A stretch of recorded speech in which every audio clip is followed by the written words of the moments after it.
It is Wednesday, April 4th, 2024. And you are listening to the Carlos Whittaker podcast.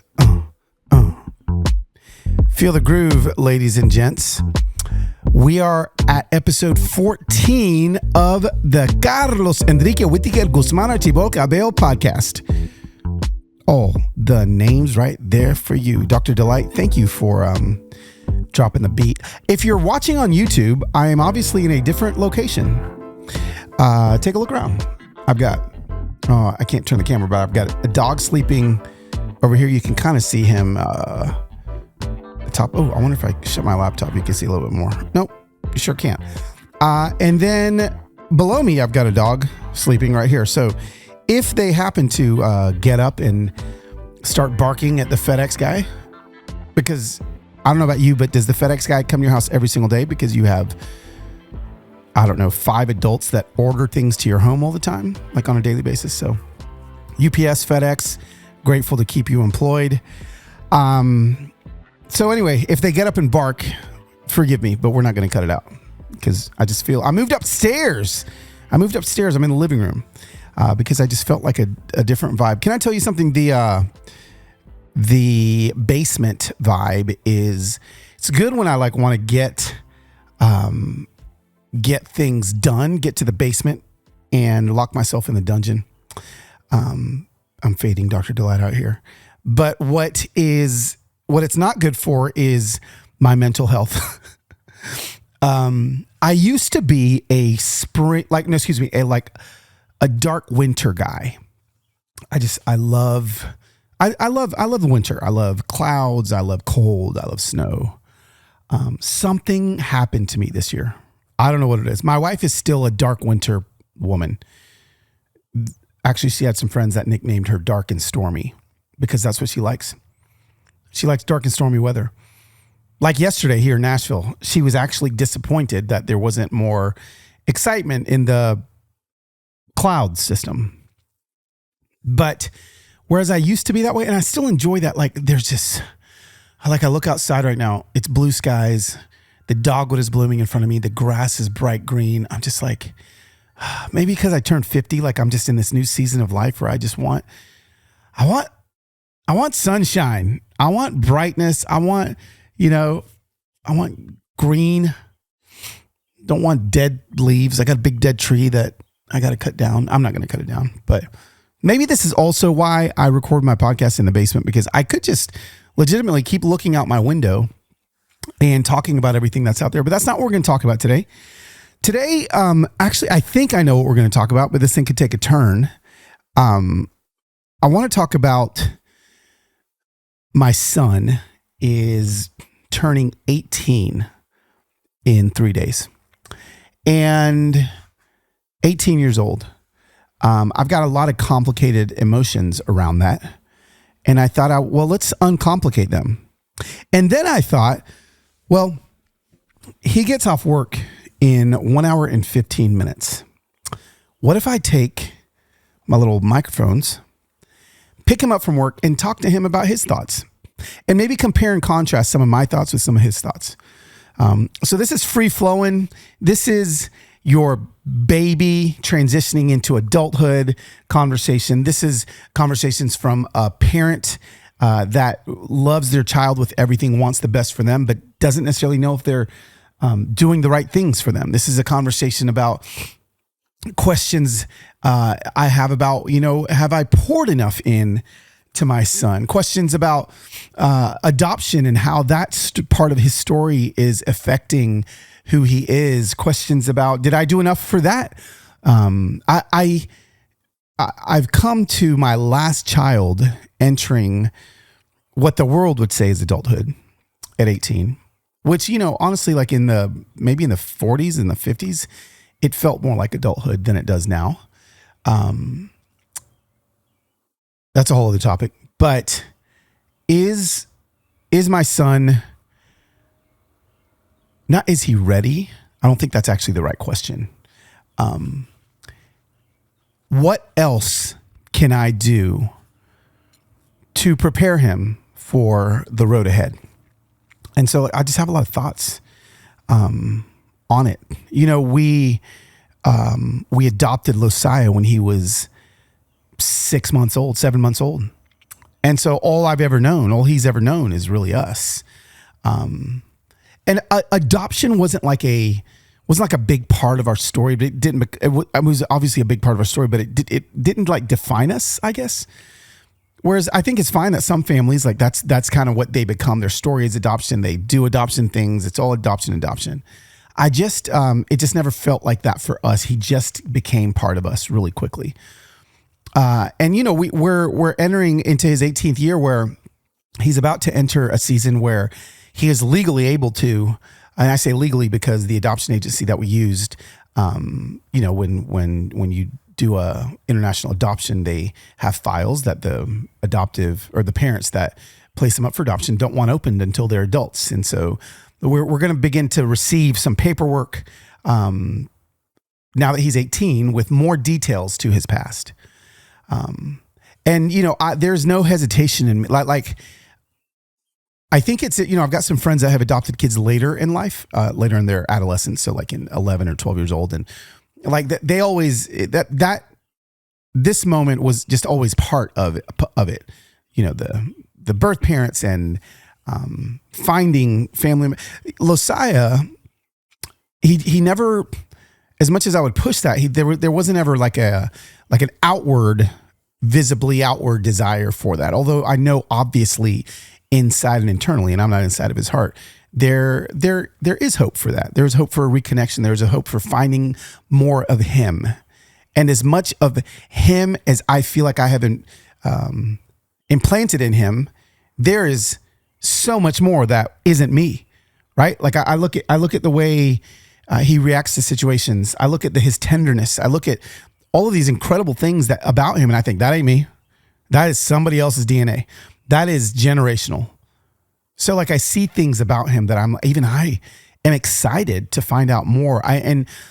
Also as a father, knowing that there's this moment of beginning more discovery, I know that there's the possibility of heartache in there not being answers. So, we're having those conversations with him right now. We're having conversations with, we may find out a lot of information about your mom and your dad. We may find out none. They may be alive. They may not be alive. We may find all your stuff about all your siblings. We may not find anything. But if there's one thing I am going to do is I'm going to walk with you every step of the way as far as you want to go.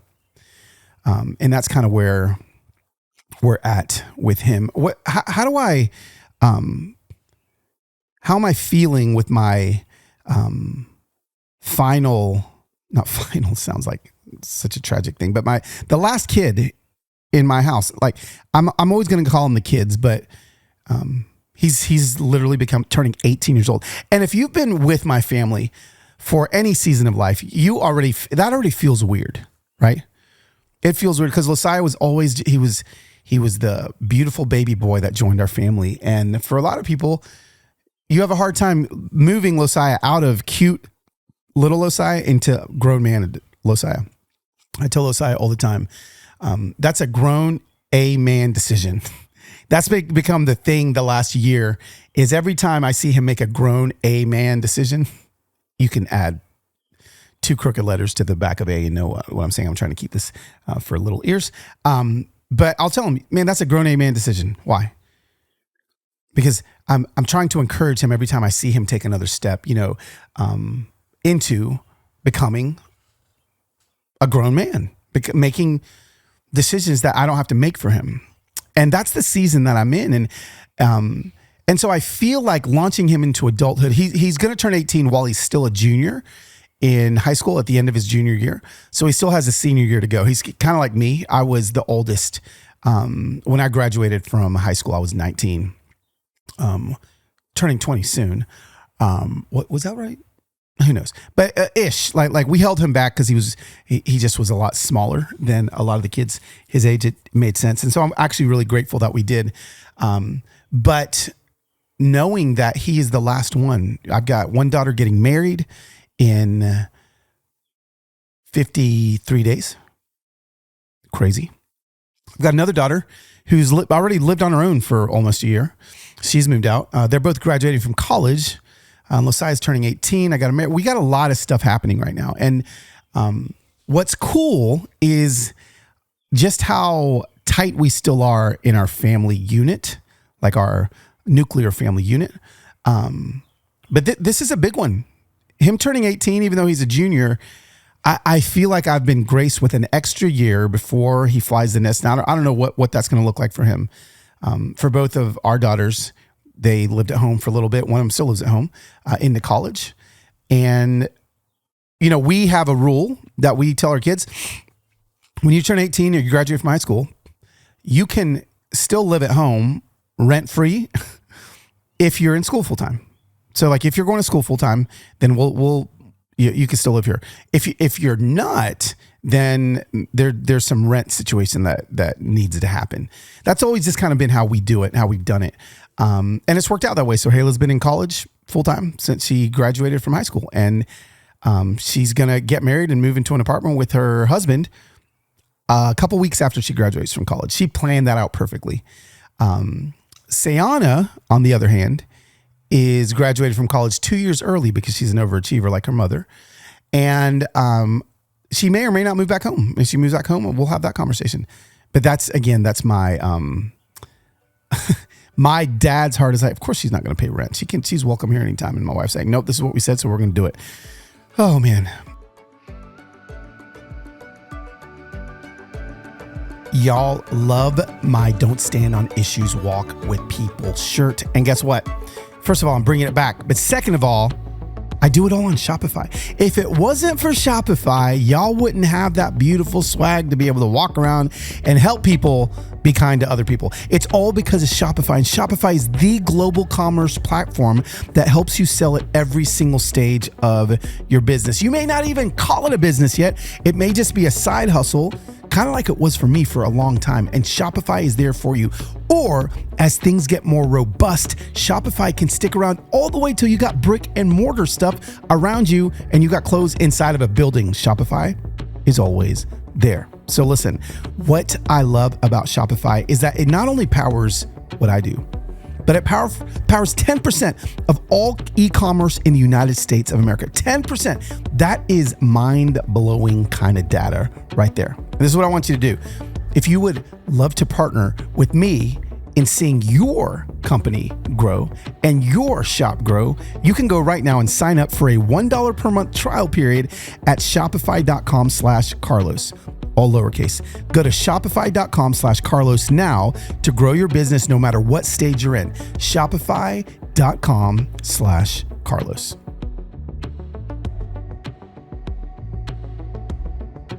It has been 2 weeks since I tore my calf playing pickleball.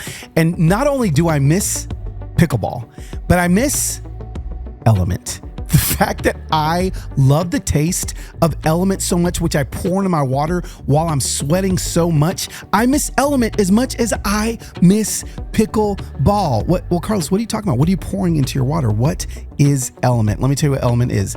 LMNT is a tasty electrolyte drink mix with everything you need and nothing that you don't, okay? It means a lot of salt with no sugar. Now, why in the world would you need salt? Because as you're sweating, if you could be hiking, you could be gardening, you could be pickleballing, you could be doing whatever it is that you're doing, you're losing salt in your body. It contains a science-backed electrolyte ratio of 1,000 milligrams of sodium, 200 milligrams of potassium, and 60 milligrams of magnesium with none of the junk, right? No sugar, no coloring, no artificial ingredients, no gluten, none of that stuff. All you do is you rip it open, you pour it in your water bottle, and suddenly you are refilled with all the things that you lost. The one reason why I know that LMNT works is I was getting cramps like crazy in my thighs and my calves and all the things before I started taking it, and suddenly they're gone, legitimately gone. So right now, LMNT is offering a free sample pack with any purchase. The LMNT sample pack includes 1 packet of every flavor. Okay, this is the perfect offer for anyone interested in trying all of their flavors or who wants to introduce a friend to LMNT. So this is how you get yours. You get yours at drinklmnt.com/Carlos Whittaker. This deal is only available through my link. You must go to drinklmnt.com/Carlos Whittaker with 2 T's. LMNT offers no question asked refunds. Try it totally risk-free. If you don't like it, share it with a salty friend and they'll give you your money back. No questions asked. You got nothing to lose. Back to my son. So what am I doing in Losiah's 17th into his 18th year? You know, what are conversations that we're having? What are pain points that maybe I can help some of you with when I think of my relationship with my son and parenting my son? I have definitely taken over more of the parenting responsibilities and hard conversations with Losiah the last 2 years from Heather.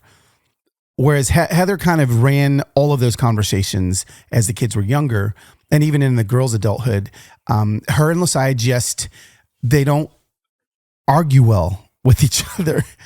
And I have to balance. Let me tell you where I balance as a father when I see them, if they butt heads on something, is I balance. I am first and foremost a husband to my wife and a father to my son. Therefore, I must respect the integrity of Heather's decisions when it comes to parenting, even if I may not have made the same decisions. As I travel a lot, there's decisions that are made when I'm at home, when I'm not home, that I think, okay, I may not have done it that way, but I'm in on it because that's the decision that was made. And so what we've realized is unpacking some of those things and looking maybe at a different angle of who Losiah is. Heather's like, you know what? Maybe there's decisions that you can make because I'm basing these decisions based on who I know him to be, but also what I know has worked with the girls. And Losiah's is different. And so I've moved into a lot more of those crucial conversations, a lot more of the decision making in repercussions and in not circumstances, but what's the word I'm looking for? Oh my gosh, it's right there on the tip of my tongue. Consequences, circumstances, consequences.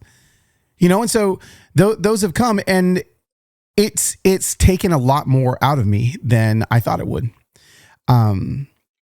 So here I sit with my 17, almost 18-year-old son, and we're doing a couple things. We're doing some things that I think may be helpful for you when your kids turn 15, 16, 17.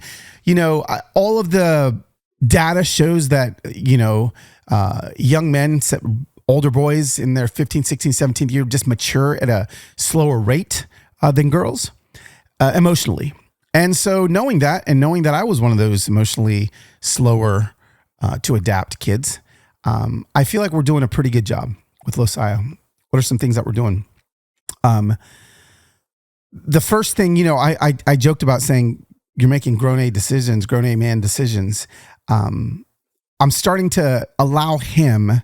That's one of the biggest things that has really helped, is allowing him to help guide the decision-making in the consequences that will show up in his life if things aren't done. So let me give you an example. Easy examples are things that still need to be done in the home that we are in charge of the consequences, right? So his room's still a freaking mess. Okay, so the older he gets, the smellier he gets. So if I'm going to walk by his room, I don't want to just smell teenage boy 24/7. So we're going to, your decision to not clean your room affects me and my nostrils as I walk by. What grown man decisions can you make yourself, and what consequences are you going to put on yourself if the room does not stay pleasant? And I allow him at this point to come up with those. There's something about there, and it's going to be different for all your sons and daughters, but there comes a point of contention where the rules set by the parents when they get into their later teen years are just simply seen as rules to get around or to break. They need to be involved in those things. And so I try to involve them. I try to keep him involved. So he's come up with the things that he's going to do and the consequences that'll happen if not. Now, there's other consequences that I'm trying to get him to see these consequences, because there's other consequences in his life now that he's getting older. He's got a job, he has relationships with people, that if he doesn't fulfill his part of being a grown A man, and listen, I know I'm gonna get some, the whole grown A man thing, it may feel very like bravado.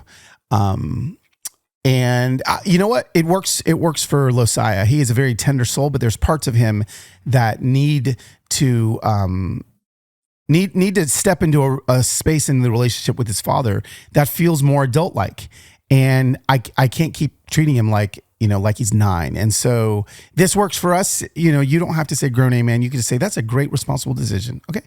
We can kind of skip past that now. So there's other parts of his life that his decision-making is going to bring about consequences that have nothing to do with me.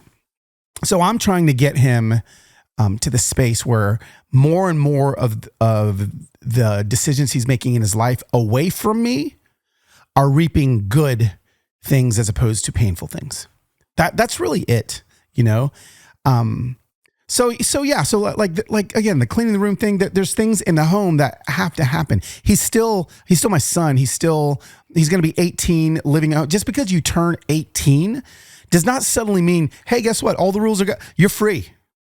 Now, listen, you live under my roof. You're still under my authority. And so, those are conversations that have already had to happen.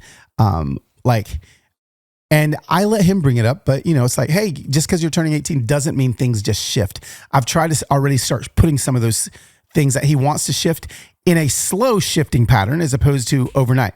That's another thing that I recommend to parents a lot, especially as your kids are getting older, is don't like wait until like have an age limit on a phone. And then you're not going to have a phone until you're 15. Then when you're 15, bam, here's your phone. Enjoy the Wild West. Of course not. You want to walk them into a lot of these things. He just started driving a few months ago in his 17th year. And so, I still got Life 360 up on that phone in order to see how fast he's going. I'm checking on those things. Like, those are great tools we have. But those are tools that aren't always going to be there and aren't always going to be attached. But while he's under my roof, and even after he leaves my roof, let's look at Sayana. Sayana has lived alone. Not alone. She's got an apartment with some girlfriends here in Nashville. And I still get to have these harder parenting conversations with her, where, because I feel like we built a trustworthy relationship where she trusts my guidance when she was younger, she still trusts my guidance when she's older. And again, allowing, with her, we don't have to like worry about consequences. She has been like the self-consequence queen forever. If she does something wrong, the way she views her own heart is enough. I don't need to add anything else. I don't need to add shame. I'm trying to get rid of shame when it comes to her. But with my son, it's just different. One of the other things that we're doing is we have together as a father and son, and you can do this as a mother and a son or mother and daughter. We've decided, okay, since for him, like, goals never worked for him. And to be honest with you, they kind of never worked for me. We've talked about this on the podcast, right? I think I did the non-goal getter guide, goal setter guide for 2024. Goals are hard. And I found a book that I'm loving that it's called Atomic Habits. Let me see if I can find, I actually saw it on my mom's nightstand. Atomic Habits. Here it is. An easy and proven way to build good habits and break bad ones. So we started listening to a chapter a day of Atomic Habits together. And already, like, the stories that are in there, Losiah is realizing, wait a second, I think I've been doing it wrong. I've been trying to set goals. But I mean, although goals are fine, there's nothing wrong with goals. You're never going to get there unless you create habits. And so instead of even setting goals, we just started creating habits. What are things that you can change right now that are going to make your life better? Just 1 degree better. This is the conversation I'm having with Losiah. And so he made some. And these are 1 degree better. If you make your life 1 degree better, just 1 degree, over time, It's going to be mind-blowing, the changes that are going to take place. Already, since we started listening to that book a week ago, I'm seeing things. I mean, the other night, he's like, hey, Dad, I'm going to bed. It was like 9:30. I was like, excuse me? And I didn't push it because I wanted this to be his thing. But I was like, he is trying to make an atomic habit. They call it atomic because atomic is small, and it's the small habits that lead to big results. So that's something that me and my son are doing together. And I think it's helping, when it comes to like his faith, all I can do is be an example, pray, and pour into the relationships and help guide his relationships that he's pouring into. And again, be an example by showing him the relationships I have, showing him my relationship with God, and helping guide him when I see maybe he's leaning too much into a relationship that is not a healthy one for him. And again, I've only got like a year left of this. At some point, I'm not going to be able to see day to day. And so that's why it's so vital. I think that a lot of parents give up right around now. They give up right around year 16, 17, or 18, and they just shrug their shoulders going, well, I've done it, all I can do. No, you haven't. You get to continue parenting your kid until you can't parent them anymore because you're with your father, God the Father, right? So I'm not going to stop. Your tactics change, your strategies change, but the goal remains the same, to continue to help them become all God has created them to be. So this is what I want to do, actually. I want to stop my part of the conversation right now, and I'm going to leave here. I'm going to drive to Chick-fil-A. I'm going to pick up my son. Maybe I don't know if Heather's going to pick him up or not. We'll see. We'll see in a few minutes. And is somebody driving by my house filming? Well, that's weird. I guess that's what I get for putting my Christmas blow-ups for the world to see on the internet. And I'm just going to kind of unpack his thoughts on turning 18, his thoughts on what he feels would serve him best in this season from his father or his mother. Like what's going to serve him best, knowing that he knows what's best for him, but so do I. And now we're just dancing this dance of like, wow, like he probably does know this about him better than I do, but there are things about him that I still know because I get an outside perspective, which is why there's still things about you and myself that other people outside of you know a little bit better than even you do, and they can help guide you in that. And so here we go. We're kind of jumping into that. So let's do that. Let's take a little break for a few of our partners, and when we come back, we're going to hop into a conversation just for a few minutes with my son, Losiah, right before his 18th birthday. Typical children's vitamins are basically candy in disguise. Y'all remember, if you're a child of the 80s or the 90s, all of the cartoon character vitamins that you used to take? Yeah, you're basically eating M&Ms. Not no more. Hiya is the pediatrician approved super powered chewable vitamins. Now, while most children's vitamins are filled with, get this, 5 grams of sugar, and of course that sugar contributes to all sorts of health problems, Hiya is made with 0 sugar or gummy junk. It's formulated with the help of nutritional experts. Hiya is pressed with a blend of 12 organic fruits and veggies, and then supercharged with 15 essential vitamins and minerals that your growing kids need. It is non-GMO, it's vegan, it's dairy-free, it's allergy-free, it's gelatin-free. It's all the things free that you don't want your kids to be eating. Okay, Hiya is designed for kids of all ages, and the cool thing is it's sent straight to your door, so you don't have to remember it on your shopping list. It just comes to you. I love Hiya vitamins, and I think you will too. So we've worked out a special deal with Hiya for their best-selling children's vitamin. Receive 50% off your first order. That's a lot. To claim this deal, head to hiyahealth.com/humanhope. This deal is not available on the regular website. Go to hiyahealth.com/humanhope and get your kids the full body nourishment they need to grow into healthy adults. Americans spend an average of 90% of their time indoors and take about 20,000 breaths a day. So if you do that math, that is a lot of indoor breathing. What in the world are we breathing when we're inside? Well, let me tell you some bad news. The indoor air we breathe is 2 to 5 times more polluted than outdoor air. That's horrible. So what in the world are we going to do? I got you a solution. Introducing an air purifier that captured the attention of the country. Air Doctor filters out 99.99% of dangerous contaminants so that your lungs don't have to. This includes pollutants such as allergens, pollen, hello springtime in Nashville, Tennessee, pet dander, dust mite, mold spores, and even bacteria. Now we're talking about things that'll get you sick, okay? Air Doctor comes with a 30-day breathe easy money back guarantee. So if you don't love it, just send it back for a refund minus the shipping. Here's the deal that we have for you. Head to airdoctorpro.com and use promo code HUMANHOPE.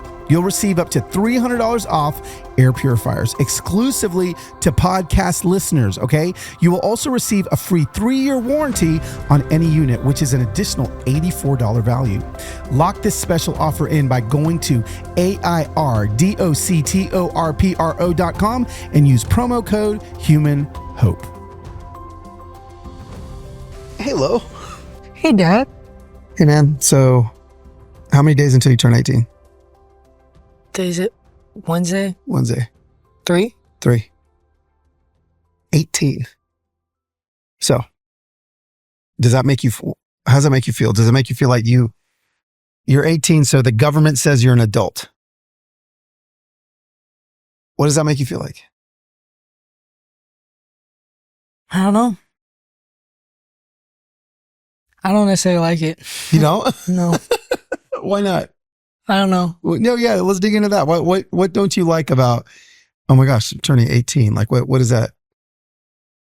I don't really want to be 18. Oh, okay. Yeah. Why? What comes with being 18? Responsibility, and I'm not ready for that. Oh, okay. So, okay.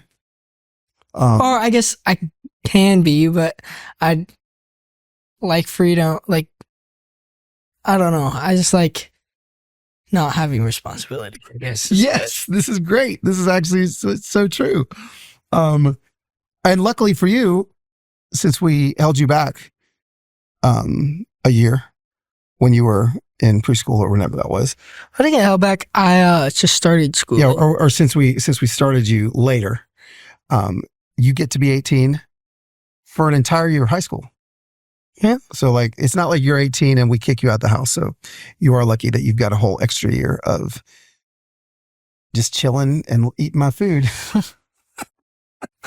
My mom's food. Mom's food, yeah. One of the things that I was talking about before I went to pick you up at Chick-fil-A was like, these are parents, you know, a lot of these people that are listening are parents of 12-year-olds, 13-year-olds. And maybe younger than that, but they will at some point have a 17-year-old that's about to be an adult. And so I was like, I kind of gave them like, these are some things that I feel like it's good for parents to do to transition their kids into adulthood, right? So like I keep saying that every time you do something like super responsible, I go, that's a grown man decision. Yep. What do you feel like would be important to tell parents as their kids get older? Like what are things you see that we do well, or that you think you wish we would do? Cause we still got room to improve as you're getting older. I feel like our parents are very, I don't know, you guys are very like, very freeing, but not in like a dangerous way. Not where like you just let me do whatever I want. Like, I don't really have a time. Like, I've never really had a bedtime or anything. Sure. I've never really like in your teenage years. In my teenage Late years, yes, I had of course, I had a bedtime. You're like 5 years old. It's like, yo, we're going to bed, Lo. Take care. The snacks are in the fridge. No, like since I've been a teenager, I've just which has allowed me to learn that like staying up super late isn't the best. Like you get more time to yourself and everything, but you don't get as much sleep, which isn't good, and like all this stuff. So I learned that, and and that's just because they didn't force that on me or whatever. And that's like that with everything. Like that's that with everything. Like, so I feel like that's something that you guys do great. Yeah. What do you feel like? No, that is good. That actually is really good. what do you feel like? Answer this question. I'll base off of that. So say there's a parent that's like, okay, so I've got a 16-year-old son, daughter. They want to stay up later. I know what they're like when I have to wake them up at 6:30 so they can get on the bus, so they can go, but they're staying up till like I know that they need to go to bed, but I want to give them freedom, but I also am their parent. Like how should they approach those conversations with their teenager? What's up my school? My mom let me set up like my own system of my school and everything, and it went terribly. Like it went terribly. Like it just was absolutely terrible. Like I tried and it just failed, and I was like, it was terrible. So like I said, I realized that was terrible, and then I let mom. Like you almost have to let them fail. Yeah, Like if they want to stay up later, so you let them stay up later, and then the next morning they're all grouchy and everything. Let them be grouchy for like a week, and then after that week, be like, "How was that week?" Proof is in the pudding. And then they're like, "How was every morning? Like how's your week been?" And they're gonna say terrible because, or they're not gonna. It was probably not very good. Energy is gonna be low for the whole day. Yeah, they're not gonna be focused and all this stuff. So, just like let it be for a week or so, or just like it can be a month, it can be just a day, but letting them be part, letting them see how their way goes. Yeah. And if their way most likely is not going to be the best, obviously, but if they think it is, let them think that, and then have them figure out themselves instead of your parent being like, that's not good right away. And like, you've been like, the new thing. Being like, why? Like, my biggest thing is like, I have to know why. Mm-hmm. Like, and I've gotten better at like just letting things go and everything, but usually with everything, I have to know why. Mm-hmm. It's just like always been a thing, but that's good. Yeah. So like, just let them. That's good. Let them be part of the decision making. Let them make the plan. If they obviously, like as a parent, you're going to have to have boundaries, protect your kids. Yes. Like you can't just let them make every decision. Have boundaries. Like be small things, like staying up a little bit later. Like have them. Don't let them be like stay up as long as they want. Have them set the time. Like be like, all right, what time are you going to bed then? Mm-hmm. And then you then can tell them to go to bed at that time. And mom would do this to me. She would be like, hey, what time are you going to go to bed? I would say a time, and then I would want to stay up later. And then I would get mad at mom, and then all this stuff, which means it was a bad plan on my part because I should have said a later time. Well, this is almost 18-year-old Losiah talking to 15-year-old Losiah. Oh yes. Yeah. I'm just talking to just my past selves and like basically what I wish I didn't do. Yeah. No, that's good. In my decision makings. Yeah. So if you're a teenager watching this, this is good knowledge. No, this is great. No, this is great. This is great stuff. I want to go to something you said earlier because I think it'd be good for you to unpack it, and we can leave it on the podcast or not. But when you were like, I don't necessarily like the fact that I'm turning 18 because there's a lot of responsibilities that I don't necessarily want to have yet. When do you think you will feel ready for I feel like I never feel ready. Uh-huh. Like, I feel like it's just a step I need to take. Yeah. But yeah, I don't necessarily feel like I will ever feel fully ready. Like, there'll always be times where I feel more comfortable with situations, but I'll never feel ready. Like, yeah, sure. I mean, at the end of the day, like if you got a free ride, why in the world are you going to have to pay for one? Yeah. Yeah. Which is why, you do see a lot of, there is a generation of, I think, whatever your generation is, that is a little older than you, that are, 25 and still living at their parents' house because they just haven't, and so it's like, as much as for a parent, and this is where me and mom are different, right? Or as much as like, if it was just me and mom wasn't involved, you, Sohail and Sayana could live here until you're 45 years old. And like, but like, that's my phallus. That's like whereas mom's like, no, like they need to either be in school full time or paying rent in some way, shape or form. To me, I'm like, oh, I don't know, and so, but we find this middle ground of like, it probably is good for you to, like you said, you're never going to feel ready. Well, here's a great part about you and mom. Yeah. Is you will just give me freedom, this and that, you do all this stuff. But mom doesn't give me, well, I don't want to say any freedom, but doesn't give me the same kind as you do.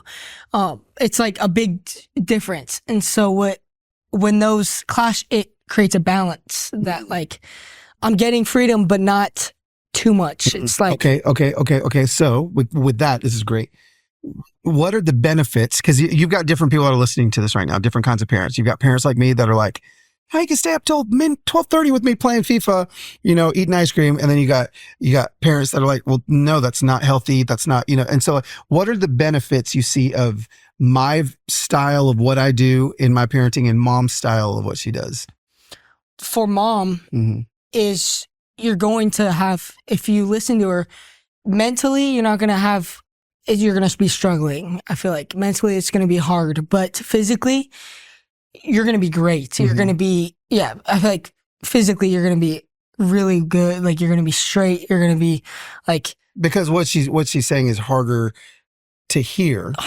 So mentally it's going to be hard to hear. And you're like, oh, I don't want to do that, obviously, but it's obviously the right thing. Yeah. It's better. And it's obviously better. So like, but because she's making the right decisions for you, because the difference is with your type of things, you're making the decisions like of what you do.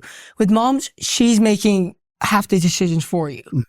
So it's just like a completely different, like, it just depends on how you look at it. Like if you're the kid and you are fine with that and you just like go with the flow or whatever, then that's great. Then but if you're not, then you'd be like me, and I feel like you just be mad at your mom and then later on be like, okay, that was the right decision.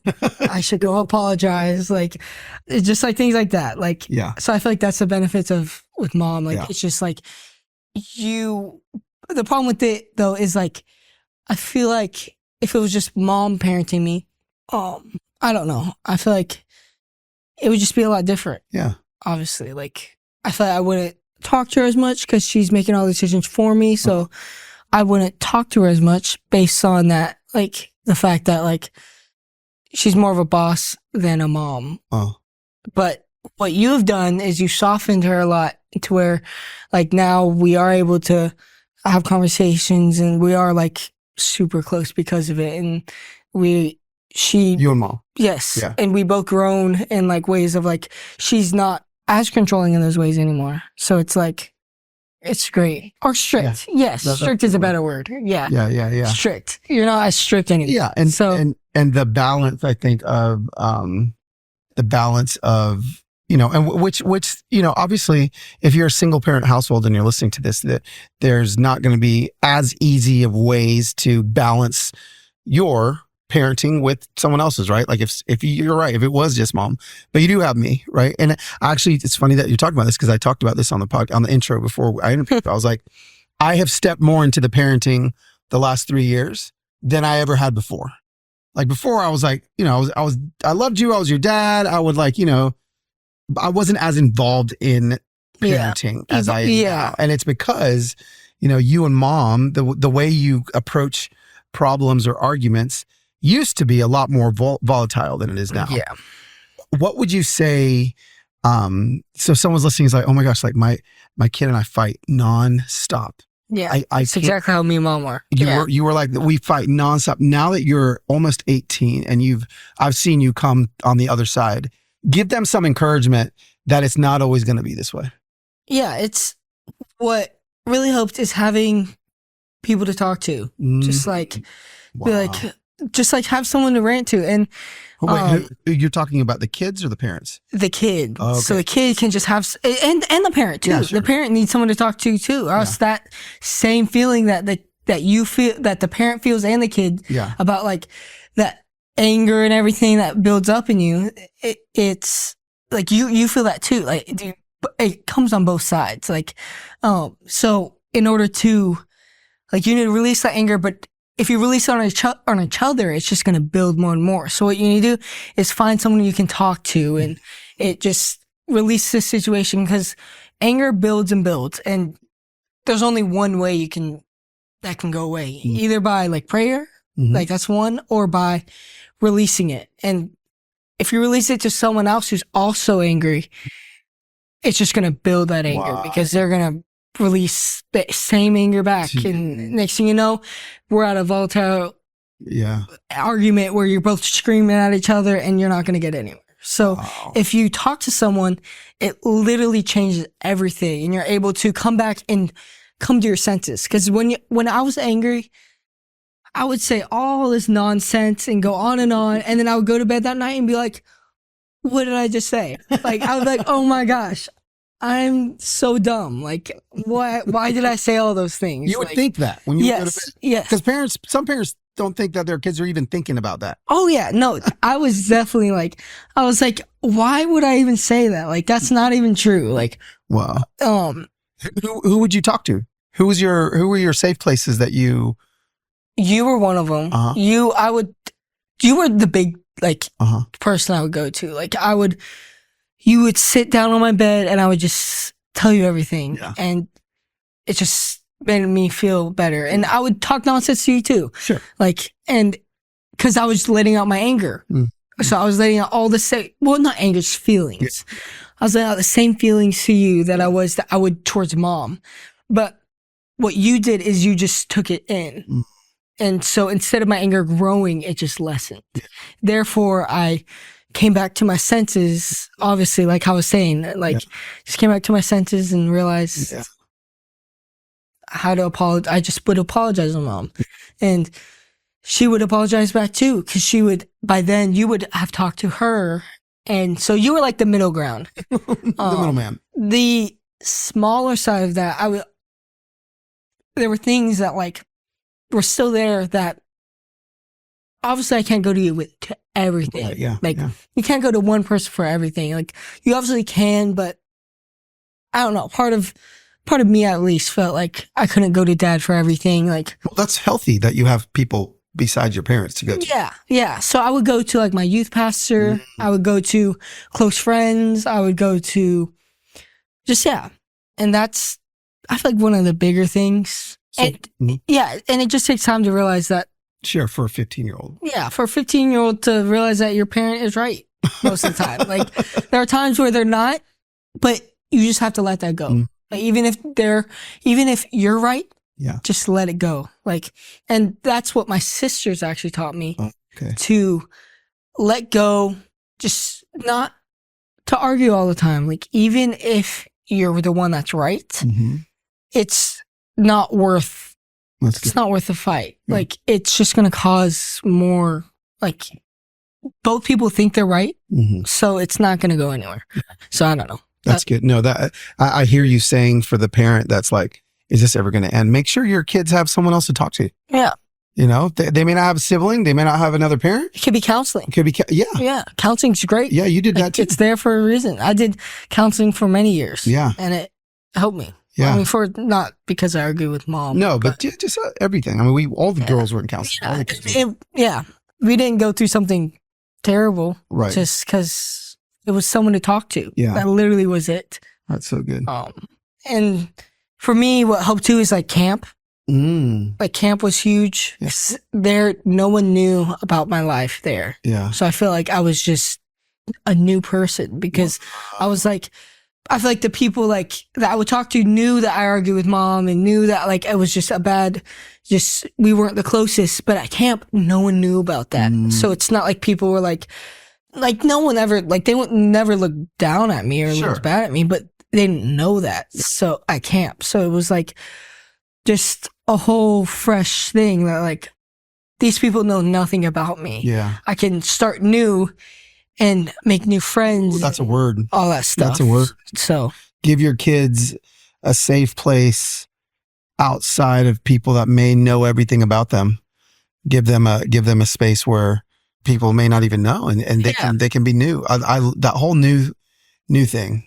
Yeah, just to refresh. Yeah, and it helped me. So, Yeah. and it just takes time to realize, like you just have to realize yourself that like, and if you're the parent, like obviously you don't want to yell at your kid. Like I feel like every parent doesn't want to yell at a kid, but if they're yelling at you, like you're not just going to stand there and then like let your kid yell at them. Like that's, you wouldn't like, don't let them yell at you, but also don't get mad at them. They're growing. Sure. So have like compassion on them of like, they're just, and know that it's just like, I always tell this to myself with anything, like with my friends or anything, if they're ever in a weird mood, I always just say, it's just, they're in a phase. Yeah.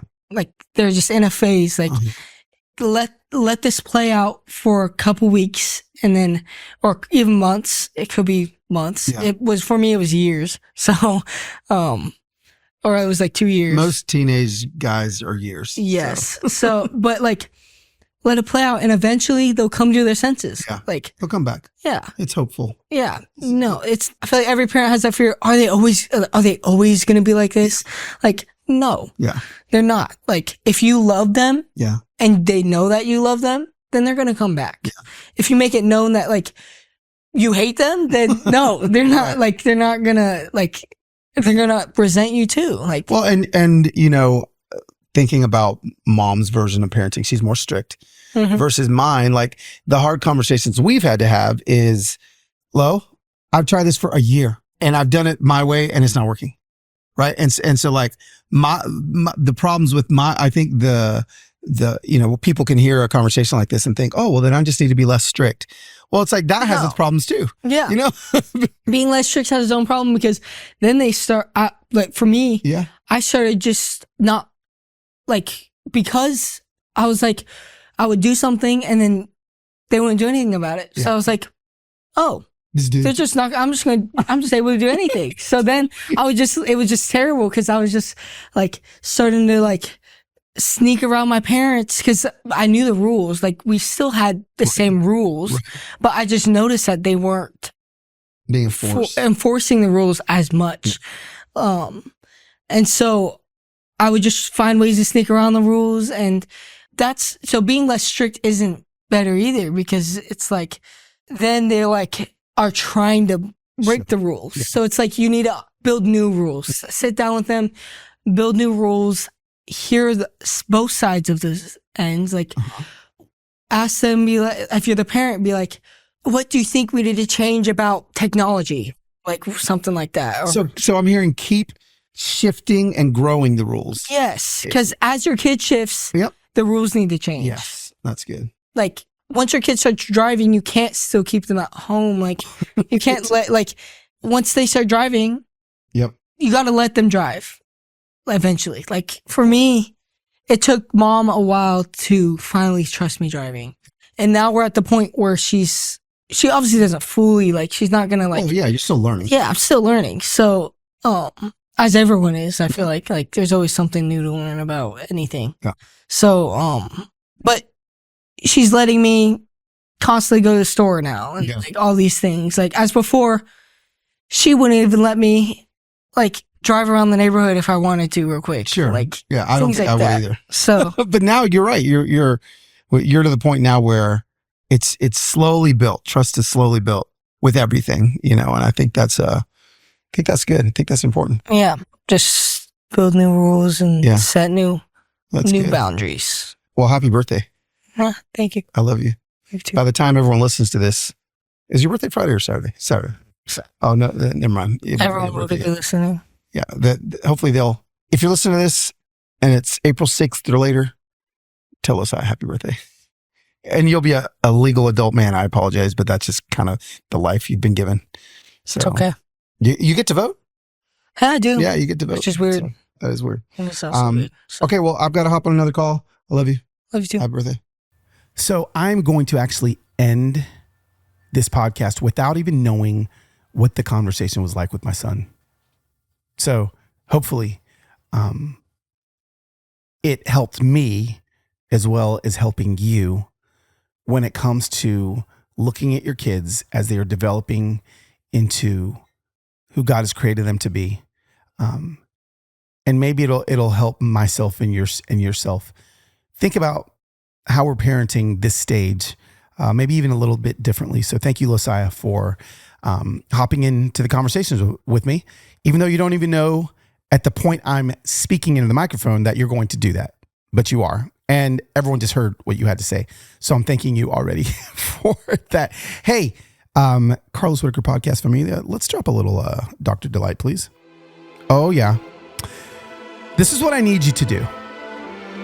I need you to continue to tell your friends and tell your family. If this is helpful for you, and you've got somebody that has a 15, 16, 17-year-old about to enter into adulthood, and you feel like this conversation was helpful from my perspective or my son's perspective, if you've got a friend that has a kid that's adopted, and you feel like they could listen to this conversation, could help them too, please, the way that this podcast grows is if you share it.